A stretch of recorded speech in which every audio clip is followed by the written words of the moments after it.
What's shaking, Enid? I'm Lisa Rao, Family and Consumer Sciences Educator for Garfield County OSU Extension, and I have my guest with me today, Dr. Gina Peak. She is a Housing and Consumer Specialist for OSU Extension at Oklahoma State University. So Gina, we've been talking about earthquake preparedness, and one of the key things that people need to have, I understand, is a communication plan. Absolutely. What is that? A communication plan is basically something that you create with your family to say where you're going to be at what time, how you can be contacted, if there's an emergency, how everybody can regroup. The importance of this is that, we spend our days far-flung, school, work, all kinds of activities. If there is an emergency, we have to know how to communicate with our families in a very quick and efficient manner so everybody can be safe and get back together as soon as possible. Okay, how would you go about preparing a communication plan?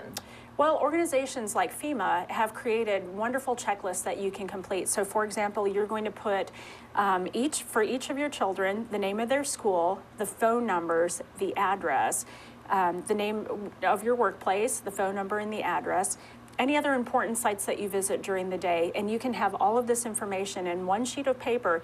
That way you can put it with your emergency kit, and then when you need to contact people, you have everything ready to go. You can also provide this information to an out-of-state contact. So if there is something that happens in Oklahoma, that out-of-state contact will know exactly how to find you and where to find you. Okay. In this modern day where we store all of our phone numbers in our cell phones, in our address book, then we never memorize them anymore. That's true. What should we do to help our children know how to contact someone in case of an emergency if they're not with you? In case of an emergency, children should have a few basic phone numbers memorized. So for example, parent cell phone, grandparent cell phone, caregiver cell phone, whomever that might be.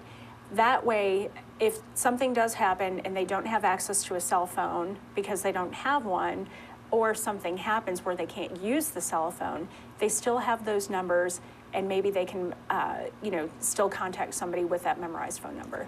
Should families practice this? Yes, absolutely. How can they do that? Families can practice this at any given time during the year, but there are certain events, for example, the shakeout that's coming up, where families can get together and go through, for example, an earthquake drill, where you pretend that there's an earthquake, everyone practices what they need to do during that earthquake, and then goes through their meeting plan afterwards to make sure that everybody meets at the designated spot afterwards to ensure safety. Kind of like a home fire drill. Absolutely. You can do a home fire drill, earthquake drill, tornado drill, whatever you like, but the point is to practice it so everyone knows what to do.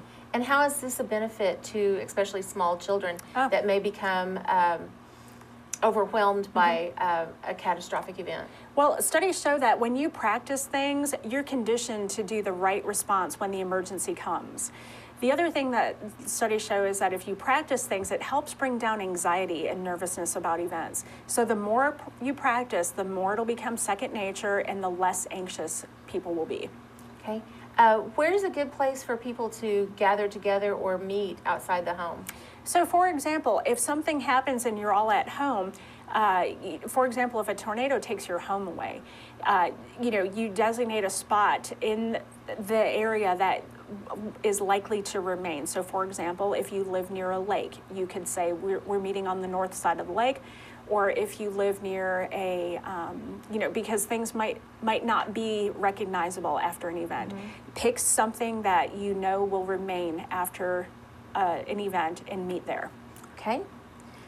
Is there anything else that you would add to your communication plan, maybe about if medical emergencies or insurance information? Absolutely. In your plan, you can provide doctors' names, insurance information, both home, medical, and so on and so forth. That way, if you need medical attention afterwards, that information is easy to get to.